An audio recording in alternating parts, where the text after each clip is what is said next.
Have you always wanted to tackle Dark Souls? The Dark Souls of Dark Souls games? This guide is going to give you some of the basics and give you the best chance of getting through the game. As with all guides on recommended playing, sections will be broken down and time-stamped in the description for your convenience. For individual boss strategies, there will be an easy-to-execute strategy. A more comprehensive and in-depth guide will be available as a supplement in the future. Obviously, this guide goes through the complete game, which means there will be some spoilers. First things first, if you're on a PC, get a controller, man. The mouse keyboard controls are just awful. Dark Souls is designed with a controller in mind, and for the best experience, you should use one. So go ahead and hit up New Game.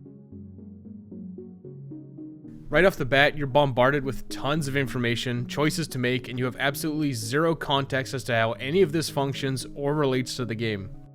The gift is the first choice you should look at. It's a freebie item to help you in the early stages of the game. None of these are exclusive. Obviously, none is worthless. Don't pick it. Even the pros don't pick it.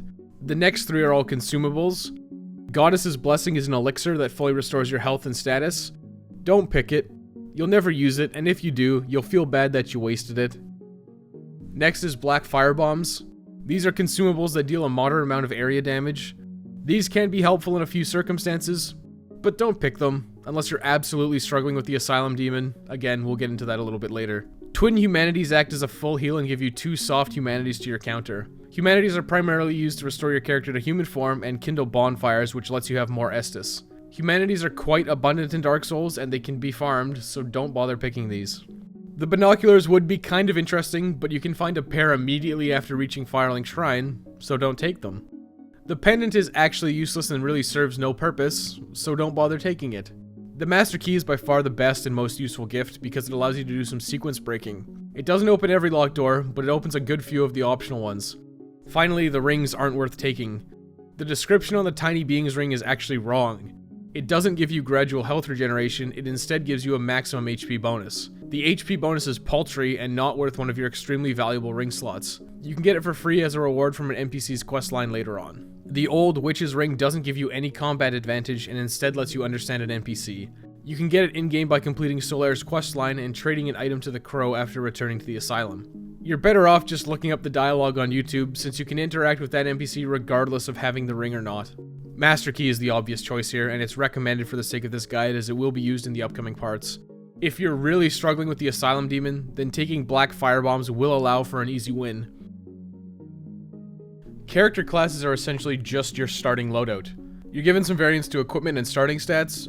Don't really worry about stats right now, we'll get into it a little later. Nothing is exclusive to your class choice. You can build your character into whatever you want later. Opinions on the best starting class will vary.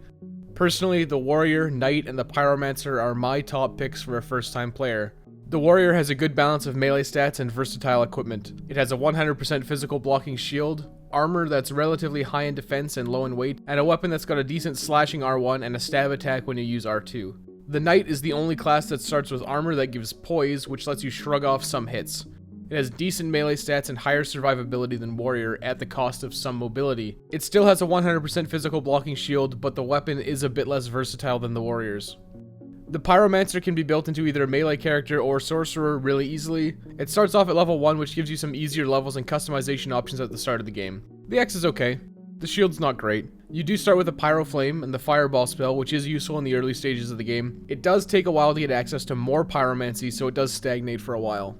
The remaining classes don't have much interesting about them. Sorcerer is really powerful, but it's squishy, and if you don't know what you're doing, you're gonna have a bad time. You'll get an extra casting of Soul Arrow by picking it. Sorcery is easy mode if you know what to do, and I will include some alternative sorcery strategies in this guide, but it is quite different. Thief is most notable for starting with a Master Key, which frees up your starting gift for something else. The Thief is squishy and reliant on backstabs and riposte for damage early on. Bandit and Hunter are kind of lackluster, and their superior starting gear with the Spider Shield and Longbow can easily be found within the first 10 minutes of the game if you start with the Master Key. Miracles are a bit lacking in Dark Souls, so Cleric kinda sucks. You can find a Talisman within the first 10 minutes of the game to cast miracles on any character. Finally, Deprived has balanced all stats, which is actually not something you really care about. It also has terrible starting gear, so don't bother taking it. Realistically here, your choices don't matter. Choose whatever you want. Finally, aesthetics are up to you. They have absolutely no bearing on anything in the game. Large upper body is my preference, but can actually make some sections with a bow more difficult as your rippling traps and shoulders can obscure your view. Make your choices, and it's finally time to tackle the game. Watch the cutscene for some background on the world if you want. It's all you're gonna get. The tutorial area of the Asylum in Dark Souls is linear. Use this time to familiarize yourself with the controls by reading the orange signs on the ground. This guide will get less and less handholdy as it goes on, as, believe it or not, you will start to get better at Dark Souls. Pick up the key and use it to open the door. Walk down this initial corridor. These enemies are non-hostile, so you can have your way with them in a safe environment. Continue down this hall and turn right to ascend the ladder. At the top, light and rest at the bonfire, then open the huge door in front of you. This open area is the boss arena, and you're only equipped with a broken sword that actually has less damage output than your bare fist. Simply sprint to the left side and enter the door. It will shut behind you. We'll come back here later with suitable weapons and a distinct combat advantage. Light and rest at the next bonfire before moving to the next hallway. Dodge the arrow and enter the room on your left to pick up your shield. Equip it by pressing start, scrolling to your equipment menu and putting it in your left hand. Exit the menu. Hold L1 to raise your shield and block the incoming arrows. Move down the hallway and pick up your weapon. Equip it into your right hand.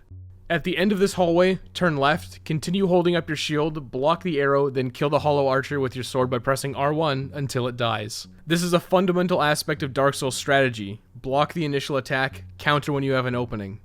Continue forward and you'll see a staircase. Climb it, but stay on the right side. Go about halfway up and walk off the right side. This will cause you to avoid a boulder that comes tumbling down and you land on another staircase. The boulder will then crash into the wall, revealing a room. Go into this room and talk to the dying knight, Oscar of Astora. Oscar will give you some background info, and eventually an Estus Flask. This is your primary healing item in Dark Souls. To use your Estus Flask, press square if you're on a PlayStation controller, or X if you're on an Xbox 360 or Xbox One controller, when the Estus Flask is highlighted on your menu. Go back up the stairs with the boulder and kill the hollow by blocking his attack by holding L1, then countering by pressing R1. Open the door and go through it. If you picked Sorcerer, Pyromancer, or Hunter as your starting class, you'll be able to pick up a Catalyst, Pyromancy Flame, or Bow from the corpse on the right side. To cast spells, equip the Catalyst in your right hand and press R1, which will use the spell you currently have attuned and selected. You can toggle spells by pressing up on the directional pad. Otherwise, kill the two hollows on your left and then the archer. Heal using your Estus Flask if you took damage. You're relatively safe at this point, so it's time to do some practice. Try to do a jumping attack by pressing R2 and flicking the left thumbstick upwards at the same time. After you've done it a few times and can do it consistently, it's time to tackle the boss.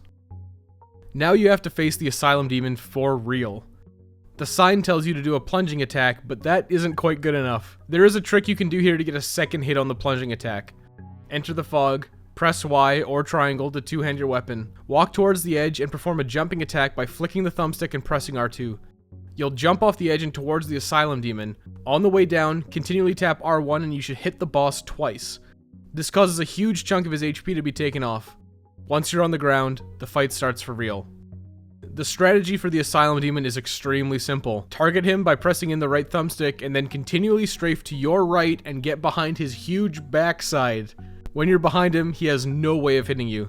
Simply continue to reposition around him, hitting him with your weapon or using spells if you have them. If you keep your shield up, you'll never take damage. If your stamina ever gets low, drop your shield by letting go of L1 to increase your stamina regeneration. You should kill him without much issue now that you actually have some equipment and got some extreme damage from the plunging attack. If you are really struggling, you could try making a different character with a different starting loadout. Once you've done it before, running through the Asylum only takes a few minutes. Pyromancer is a good pick because you'll only need to hit him with a few fireballs after the initial plunging attack to take him down, and it can be easier than using a melee weapon. After beating the Asylum demon, exit the door using the big pilgrim's key you just got, ascend the hill, and you'll be taken to the main hub area, Firelink Shrine, by means of Giant Crow. Once you arrive, take a rest at the bonfire. You've earned it. This next section will be pretty dry and go more in detail about stats and builds. If you're already moderately familiar with Dark Souls, you may want to skip ahead to section 3. Since you have some newfound souls from beating the Asylum demon, it's a good idea to spend them on stats. At the bonfire menu, select Level Up. Individual stats do the following. Vitality increases your maximum HP, each level post 30 has a scaling drop, and each level post 50 has a second drop. Your target build should incorporate 30, with 40 being a secondary target. Attunement increases the amount of spell slots you have. In the early levels, it usually requires 2 to 3 levels in attunement to unlock a spell slot, and then it gets progressively higher. There are no more spell slots after level 50. The target here is to get however many spell slots you want. You get 1 slot at level 10, and that's probably pretty reasonable for a melee playthrough with some utility sorcery, but getting 2 or 3 slots may be useful for pyromancy setups. If you're doing a dedicated sorcery build, you'll want at least 6. This gives you the ability to attune Dark Bead, Crystal Soul Spear, Crystal Homing Soul Mass, 2 Soul Spears, and Homing Soul Mass. Endurance increases maximum stamina, equip burden, and bleed resistance. Natural stamina is maxed out at 40 endurance. Endurance also gives you more equip burden to wear heavier equipment, which is usually better as it has poise, more armor, and resistances. Bleed resistance is a nice bonus, but it's not too important. 40 is where you stop gaining stamina from endurance. If you want to wear heavy armor without rings, you need to go further. 40 is a good breakpoint to stop at though. Strength is used for meeting strength requirements for weapons and increases the damage of weapons with strength scaling.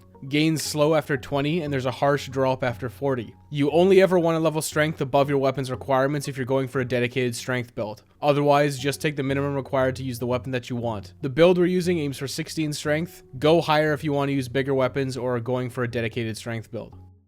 Dexterity is used for meeting dexterity requirements for weapons and increases the damage of weapons with dexterity scaling, obviously. Gains slow after 20, and there's a harsh drop after 40. Dex also slightly decreases the casting time of sorcery, pyromancy, and miracles. You only really want to level up dex to the point where you can use the weapons that you want. If you're doing a sorcery build, using a dex-based weapon is complementary since it has the added bonus of boosting your casting speed slightly. The build we're going for in this guide aims for 14 dexterity. Resistance increases physical defense, fire defense, and poison resistance. This is a terrible stat, as every soul level gives physical defense, and so few enemies use poison and fire attacks that it's a moot point. The bonus from levels is paltry, and should only be leveled if you're trying to go for a max level character and you've already maxed out everything else. Intelligence is used for meeting intelligence requirements for weapons and sorceries. It also increases the damage on sorceries and weapons with intelligence scaling, as well as magic adjustment on your catalysts. Gains drop after 40, 45, and 50. Getting to 10 intelligence lets you learn sorceries from Griggs. Otherwise, 10 to 15 points is an alright investment for melee characters, but shouldn't be leveled unless you're going for a dedicated sorcery build. If you are going for a dedicated sorcery build, you want to get 40 to 50 as soon as possible, and you'll demolish everything. Faith is used for meeting faith requirements for weapons and miracles. It increases the damage on miracles and weapons with faith scaling, including talismans. Faith isn't great. The build is gutted from Demon Souls and no longer offers steady HP regeneration on your blessed weapon. Only level this if you're doing a dedicated Faith build, and it's probably the least effective build in Dark Souls for a new player. There are builds that use Sunlight Blade and Dark Moon Blade, which have the highest damage output in the game, but lack the utility offered by magic builds. Humanity is kind of an interesting thing. It increases your item discovery rate, increases your physical defense, increases curse resistance, and increases damage on weapons with humanity scaling. 10 is your soft cap for most things. Curse resistance scales to 30 soft humanity. We can utilize soft humanity, which is the counter in the upper left corner, at several points in this playthrough to make things a bit easier. If you die, your soft humanity and souls will be left on your bloodstain for you to recollect. So for most of this playthrough, you should stick with trying to have 0 or 1 if you happen to get one from an enemy kill. So in summation, in Dark Souls, most stats have extreme diminishing returns at around 40 in each stat, even though they can level up all the way to 99. This means for most cases, you want to get a maximum of 40 in one stat, and instead of continuing to upgrade it, you should move on to something else. This will make your character much more rounded out as you use them through multiple playthroughs. This is what my stats look like at the end of the game, and this should be a reasonable target for you. Obviously, you can go higher if you prefer to grind. There are really only 2 types of builds in Dark Souls: non-scaling and scaling. The fundamental aspect of non-scaling builds is you get the minimum stats required to wield the weapon that you want to use, and then upgrade it down a path that doesn't use stat scaling, most commonly lightning or chaos. Since these weapon paths don't scale with stats and instead have inherently higher base damage, you can use your souls to increase your other stats like vitality and endurance, giving you more survivability. The most well-known non-scaling build is the legendary MLG Giant Dad, which uses a +5 Chaos Zweihander with minimum stats and has an absurd amount of vitality and endurance, well past the soft cap. A +1 to your current weapon is equivalent to a lot of levels in a scaling stat, so it's really high priority to upgrade your weapons. These builds also work because the vast majority of bosses and enemies in Dark Souls are weak to fire, or lightning, or both.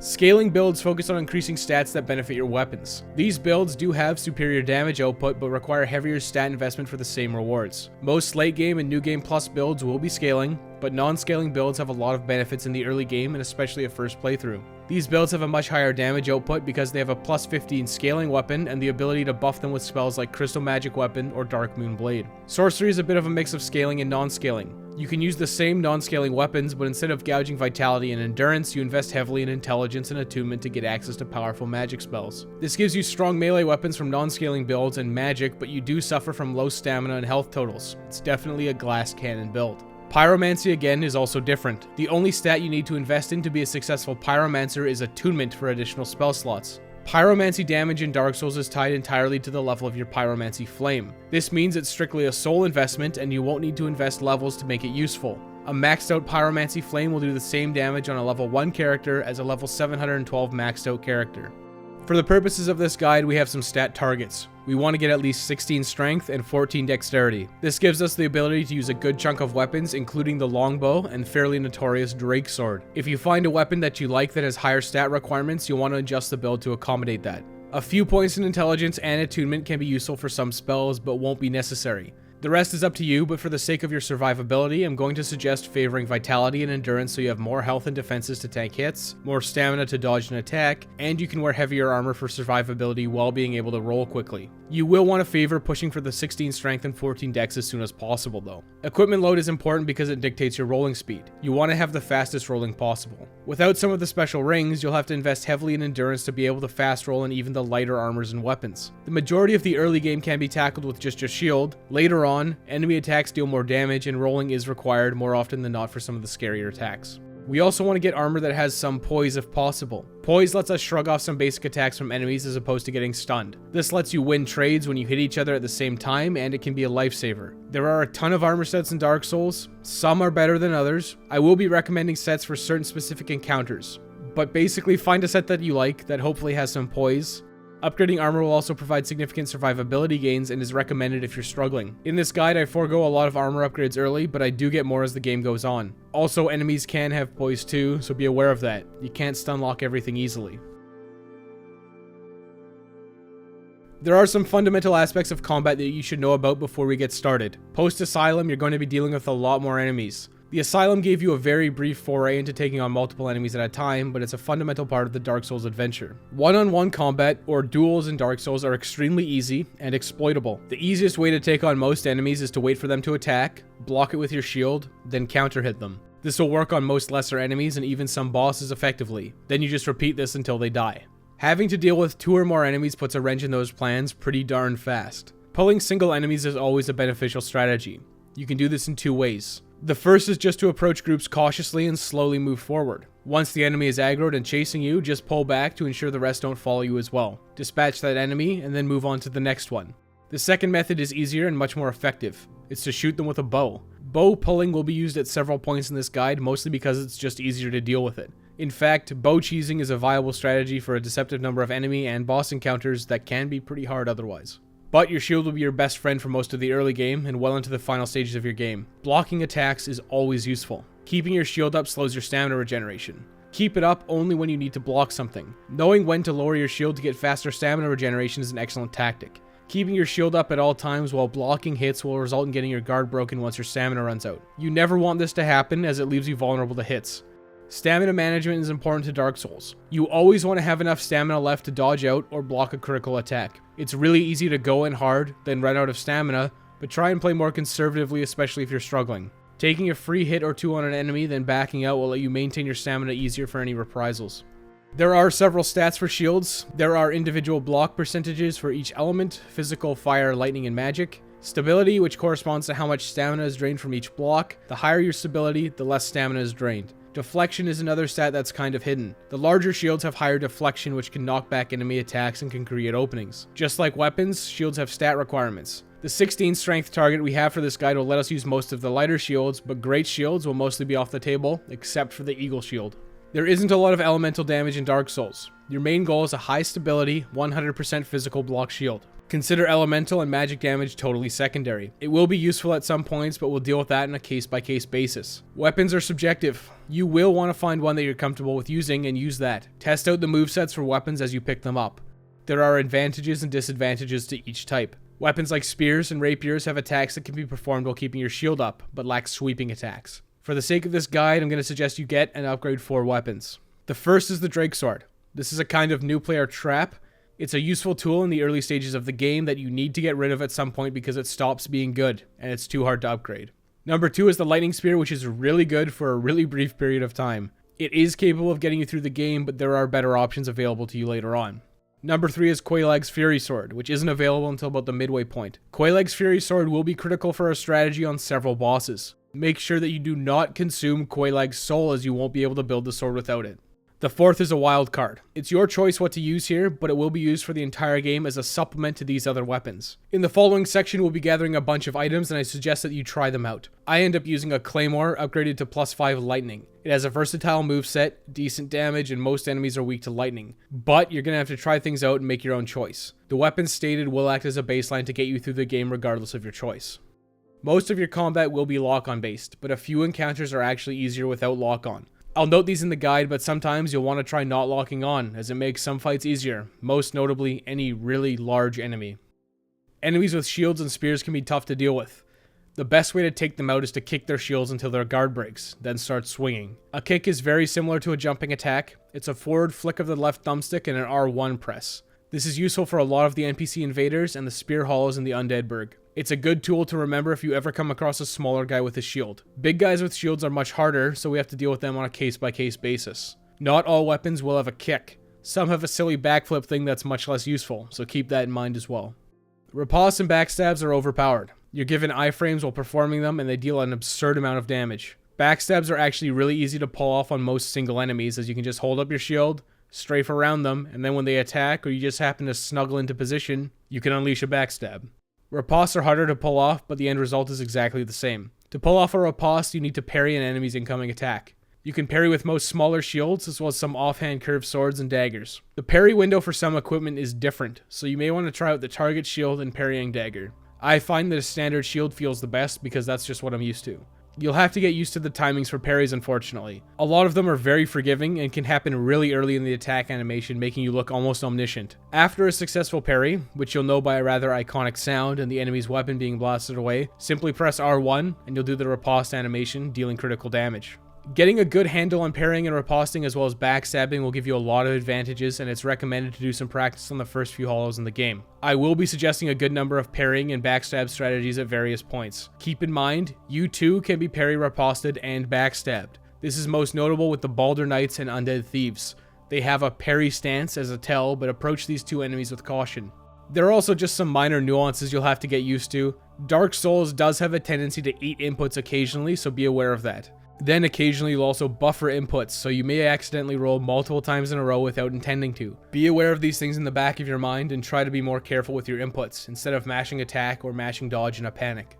The first set of hollows from Firelink Shrine to the Undead Burg are actually really good for teaching you some core mechanics. You can use this section for practice, then once they're all dead, just rest at Firelink and respawn them. Practicing parrying and backstabs will help a lot here. You can also use this as a fairly safe grinding location to get some early levels if you're really struggling. Simply dispatch all the enemies, rest at the bonfire, and repeat until you have all the souls required to level up. Now we're really starting the game.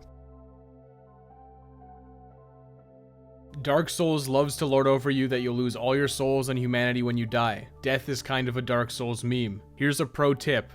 You can't lose anything if you've got nothing to lose.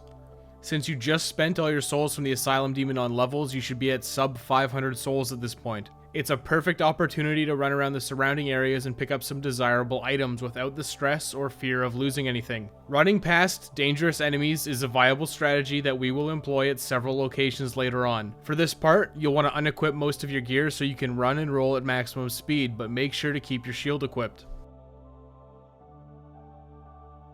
Our first task is going to be to get some upgrades to our Estus Flask. These will be overkill at this point, but it will make sure that every time you take a sippy quickly, you get a full heal. Our first target is in New Londo Ruins, which is directly below Firelink Shrine. From the bonfire, head left down the stairs, continue forward, and turn right down this path until you reach an elevator.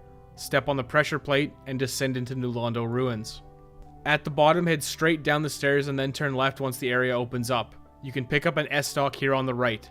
Continue forward across the wooden path. Smash the pot to get 2 transient curses. Do not use these yet, but they will come in handy later on when you actually return to complete New Londo Ruins. New Londo Ruins is full of ghosts, and your attacks are ineffective against them. Don't even try to fight them. Deke out the first ghost you see, and turn to your right. Follow this path running straight through and pick up the Firekeeper's soul. You're going to die here, so just go ahead and jump off the side to save yourself a couple seconds. The second Firekeeper soul is in Blighttown. Follow the same steps required to get back into New Londo Ruins. This time, instead of heading left, head to your right. Enter the room and ascend the staircase until you reach a door. This door requires the master key to open.